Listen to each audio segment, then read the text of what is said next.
Vale, bienvenidos a esta espectacular casita a cuatro vientos.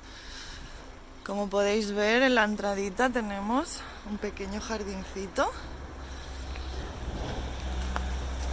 Si subimos, encontramos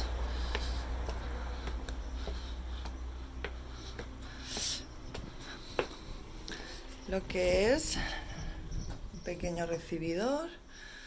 Y aquí tenemos el salón, comedor, con unos grandes ventanales, exterior.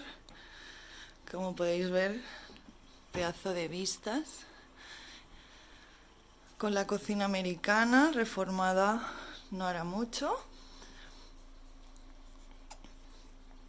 También tiene sus rejas de seguridad.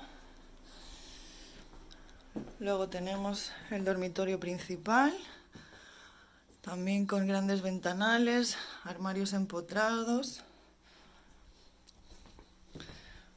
Continuamos y hay otro dormitorio en la primera planta, también doble, con armarios empotrados y un bañito completo con bañera.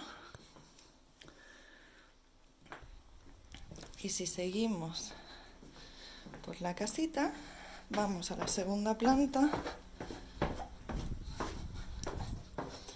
donde encontramos otro dormitorio doble, exterior, muy luminoso, como podéis ver. Otro dormitorio, este más chiquitito, pero también con armarios empotrados todos. Y otro baño completo, igual que el de arriba, con su bañerita.